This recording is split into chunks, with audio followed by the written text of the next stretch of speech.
reading. I don't know about you, Maude. I have not had a ton of time for reading, but I'm looking for something new to read, which is why it's perfect that on today's episode we have Mr. Steve Zaragoza joining us. Hey, bud. Reading now. What have you been reading, mister? Well, I read on Reddit. Yeah, that's what I read. I'm on Reddit. What does your page look like? What do you put in your preferred? Do you want to know which things I'm subscribed to? I'll just tell you. Subreddits. See, this is what I was like. How are you reading Reddit right now? Like for me, for my sanity right now, this is part of why in an earlier episode I was mentioning that I'm like considering getting a therapist. Because I can't handle the world right now. I can't handle it. Anytime I go online, I see people being crappy to each other. And I feel like especially when I go to Reddit, I see people being crappy to each other. So where are your places on Reddit that you're finding solace in right now? Well, I mean, I'm subscribed to a lot of Animal Crossing subreddit because there's a lot of ideas that you can get for building on your island. And also you can upload or download people's designs onto your Animal Crossing so that you can use that people have made and costume. So there's a lot of fun stuff there. But I'm subscribed to a lot of stuff, you guys, and a lot of this is I stay away from a lot of the negative stuff, and so I don't really subscribe to subreddits where there's terrible worldview stuff going on. Really, I'll jump into the politics subreddits just so that I can know a little something, because getting all of your politics from Twitter is really not the best idea. Yeah. Just having multiple places to know all that information from is good. But I'll tell you, I'll spend maybe a good hour before I go to bed just browsing Reddit, or more sometimes. But whatever. What's my favorite subreddit? I'm glad you asked. Animal Crossing. I think I really like Deep Into YouTube. r/deep into YouTube is a subreddit where you see maybe just the weirdest things that are uploaded to YouTube. Wait, this isn't that site you used to look at all the time at SourceFed, is it? Where with Chloe Dykstra? No, there was some site you used to look at all the time at SourceFed that led us to lamps everywhere and a bunch of stuff that was this is the weirdest thing and it only has 300 views and Yeah, that's pretty much it. Yeah. And I think Chloe Dykstra might have introduced me to it. Oh. But it is, it's the weirdest stuff that has 50 views, and it's so weird. It's just the weirdest stuff you could find. But it's right up my alley, and I love it. Because I can just browse stuff. One of my best SourceFed achievements was that I never did a Reddit 50-50. Yeah, I'm glad we stopped doing that. That was rough.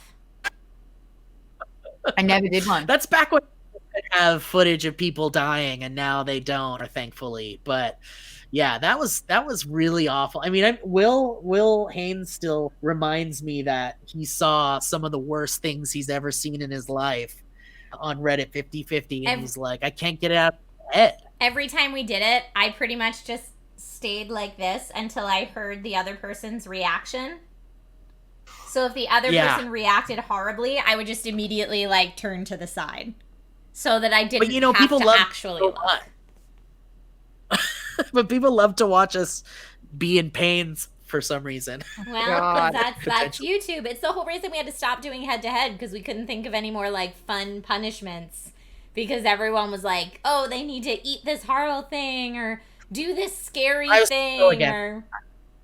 I was always so against the you gotta eat 4 crickets if you don't play this right, and it's we don't have to do. That's just punishment. Although definite funny things came out of it, like ice pants. Oh, ice pants, yeah. Didn't you dump a bunch of ice down my pants? Isn't that how that went down? I did, yeah. And fish. Didn't I put a fish down your I pants? slapped you in the face with a fish because you lost the video game. We went to a grocery store and bought a whole fish. And came back to the studio, and they filmed me taking 2 hands and slapping Steve in the face with a fish. But then after that, Steve got the fish and proceeded to chase me around the office, threatening to put it down my pants. So I was terrified, running away from Steve as camera crews are following us, because I thought he was going to put a fish in my pants. It was truly terrifying. Truly terrifying, so indeed. And I love you, if Steve. I could. Oh, thank you, Trisha. I love you as well. And you know, again, those are times I wouldn't trade for anything. And I a hope lot of them are on the subreddit r/cringe. If you go back in the day far enough. Steve, r/cringe is a great time. Yes. you also are working on a comic book right now, right? Yeah, tell us about that. That's correct.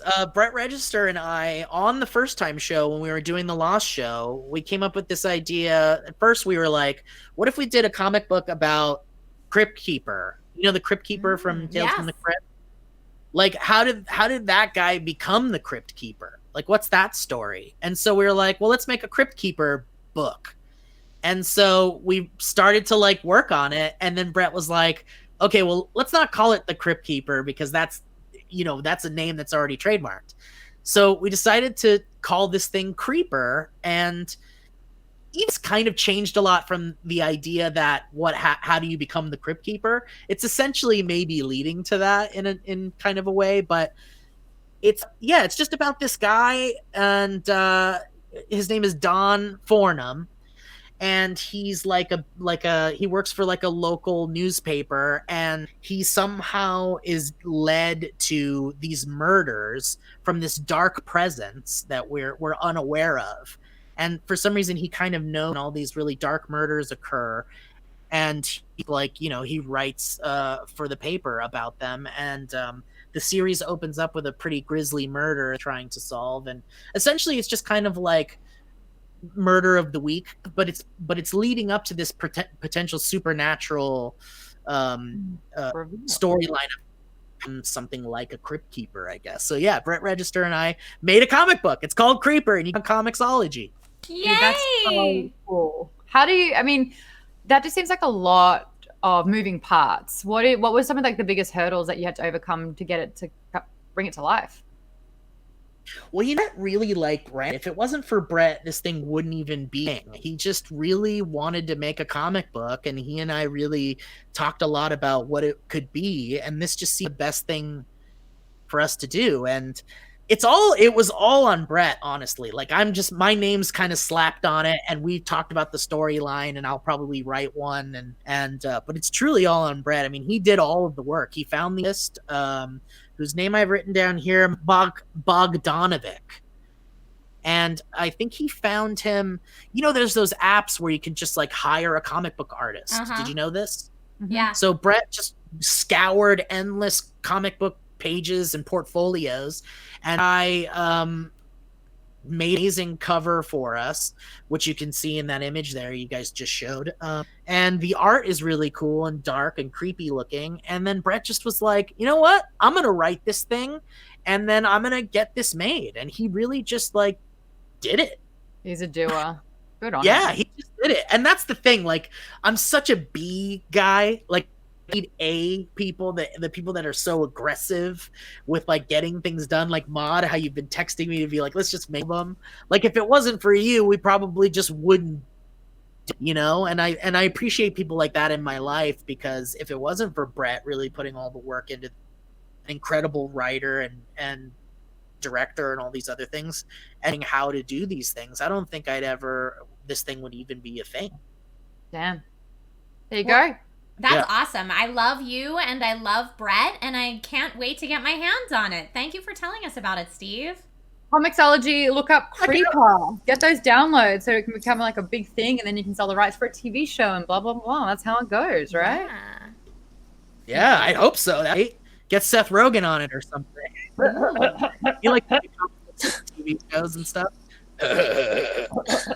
Alrighty, Amy is here. Hi, Amy. We are ready for Bombs Away. What questions have you got for us today? Hi, so this one's from our Patreon, patreon.com/geekbomb. This one's from Ollie Morrison. I will also be grabbing one from Twitch right now. Ollie asks, has there ever been a character from a film, book, TV show, or game that you based your style on in real life? For me, I guess I could say when I was a teenager, just silent style. What do they call that? A style goal, I guess. I don't know. What's the word I'm looking for? Steve? Who is your person? It was Silent Bob from the Kevin Smith movies. Yeah. Okay. Yep. I really loved. I loved Silent Bob. I had a coat. I had the back. Yeah, I mean, and this was before the unfortunate trench coat, depopularization. But I think the only character I think I really tried to emulate as far as looks goes is Silent Bob for sure. Well, I'm in that boat where it's like I grew up inundated with people that looked like me, so I was able to find a lot more inspiration than other people. But I guess in saying that, there's always been something about wearing a bright red lip that I absolutely love, and I don't know who's really kind of like owned or that's their look. But then I was also wearing this shirt and I'm like, it's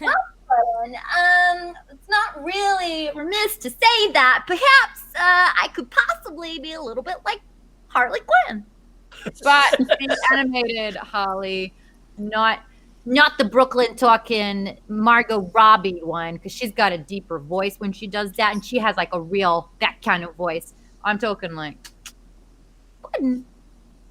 like Batman the Animated Series. When she was first introduced, I believe it was 1991 or 2 when that first came out. in Batman the Animated Series. That's it. So her. Yeah. If I had to pick one character that inspired my look or what I wanted to look like, I guess I would choose that lady right back there, Jessica Rabbit.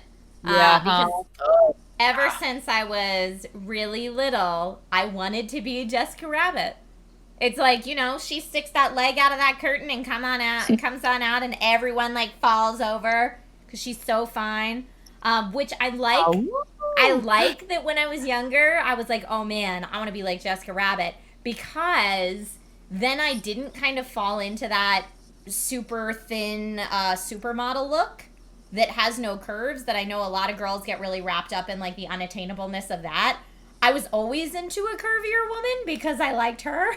So, like, when I watched The Little Mermaid, I was like, Ursula's where it's at. Get out of here, Ariel. Because, like, I wanted a woman. Like, that's what I wanted to look like. So, yeah, I would say Jessica Rabbit. I never went so far as to, like, dye the hair red or anything like that. But I part my hair on the side and have since I was little. So does she. And, getting that hourglass figure. Yeah. Trisha, have you seen Prop Culture on Disney Plus? I have not seen it yet. Do they do a Jessica? They do a Roger Rabbit episode, and they talk a lot about Jessica. You should check it out. Like the design engine and all of that.